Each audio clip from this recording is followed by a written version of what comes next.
When you're looking to engage in the work of creating change, you have to start with the end in mind because there's so many false proxies to the actual change that you want to bring about.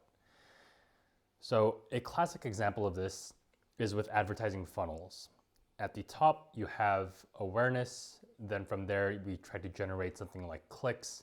And from there, from clicks, you have conversions, and then so on. This is also true in things like YouTube videos, where we have things like impressions, clicks, watch time, subscriptions, and so on. And ultimately at the end, which would be conversion, which is getting them to take the action that you want them to take. And what I mean by false proxies is that everything above the actual action taking, everything, whether if it's like to get new patients, then the action we want them to take is not just to book an appointment, it's to actually show up.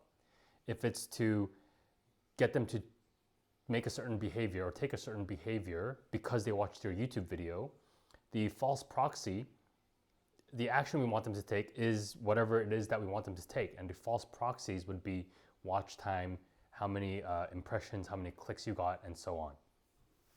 So the classic example, again, is back to funnels.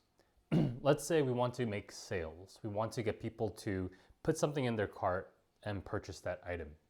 And so we run ads, and what the amateur advertiser will do is they will focus on all of the elements above the actual sale, the actual ROI.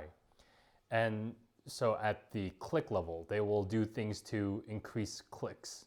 Then they will do things to increase conversions and so on. But what it does is it treats each step as a silo, the opposite of a system. A system would be seeing the whole thing and how it all intertwines with each other in order to support the final decision making. A silo is just breaking each step separately, focusing on how can we improve this. So what they would do to increase the number of clicks they would get is to make a promise that was kind of over the top. And so it was a promise that was too good to be true, yet very attractive. So they would get a lot of clicks, therefore lowering cost per click and all these other things. And what that would do is actually lower the conversion rate, because now you have people coming in with false pretenses and they see the actual offering, and now they're not going to actually convert there. So what then the next thing would be to treat that next level as another silo and to increase conversion. So how can we increase conversion? Double down on that false promise, do that, and then people will convert, they will book. And then they will book, and now as an agency, you can go to your client and say, hey, we lowered your cost per clicks, we've got more clicks, we got more leads, and we got more online bookings. Never mind that they'll come in and never purchase from you. So that is why we have to avoid false proxies. So when it comes to creating a change, and particularly what I'm talking about, that was all an allegory to kind of talk about the content creation that I'm doing right now and the trap that a lot of people fall for when it comes to working with social media.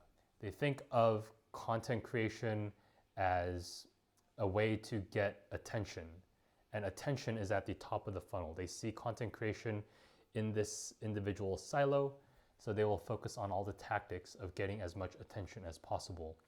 That means looking for trending topics, creating a video based on a topic that is trending, or creating some ridiculous thing that people haven't seen before in order to get more engagement. Adding all these short attention span inducing edits, cuts, things like putting hooks everywhere, you get the idea. These will get you more attention and awareness, but it doesn't lead to the actual change that we want to cause in people. So leading with all these tactics and stuff is too short-sighted. And what it does is it attracts people who are never going to be aligned with the change you want to create anyway. So the alternative to trying to optimize all these individual things, trying to lead with tactics and such, is to see it as a system and start with the end in mind. Start with the end in mind. Who is it for? What do they want to see? For example, I have a marketing course. It's not a short course by any means. It's a very detailed, and it's going to require people to think. So if I started creating videos and content that's more short form, that's more short attention span, that's for people who just want a quick soundbite rather than to go more in depth, how would that be creating alignment to the ultimate change that I want to make? I think it would rather be attracting people who want a different thing than what it is that I have to offer.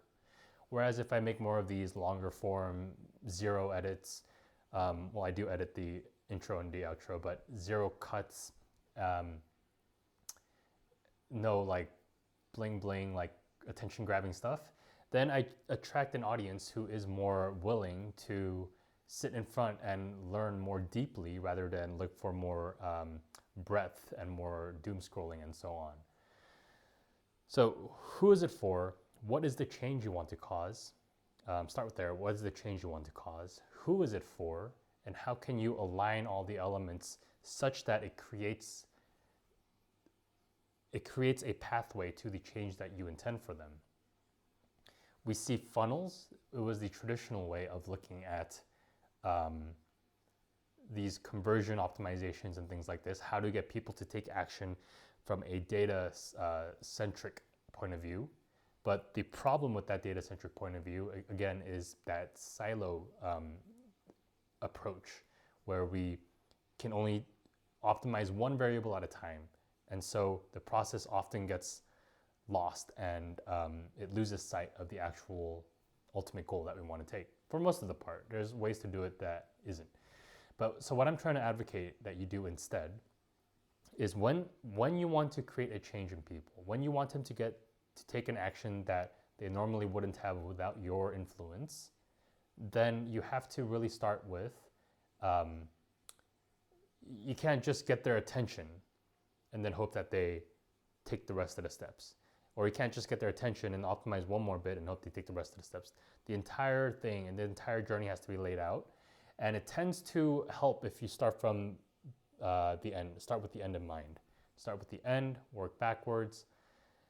Because what we're trying to do, and sorry if I'm rambling a bit, but we have the ultimate goal where we want them to go, and we have them as the individuals. And what we're trying to do is we're trying to create a bridge where we meet them where they are, and as a result, they get to where we want them to be.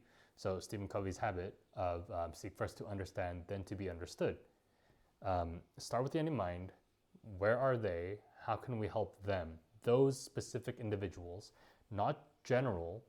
Like, we don't care. We shun mass marketing. We can do less with more attention, more volume, more eyeballs.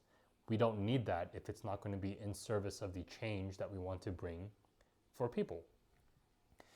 So let's stop focusing so much on volume, on the vanity metrics, false proxies, and instead focus on creating actual traction and actual engagement with the behaviors that we want them to take.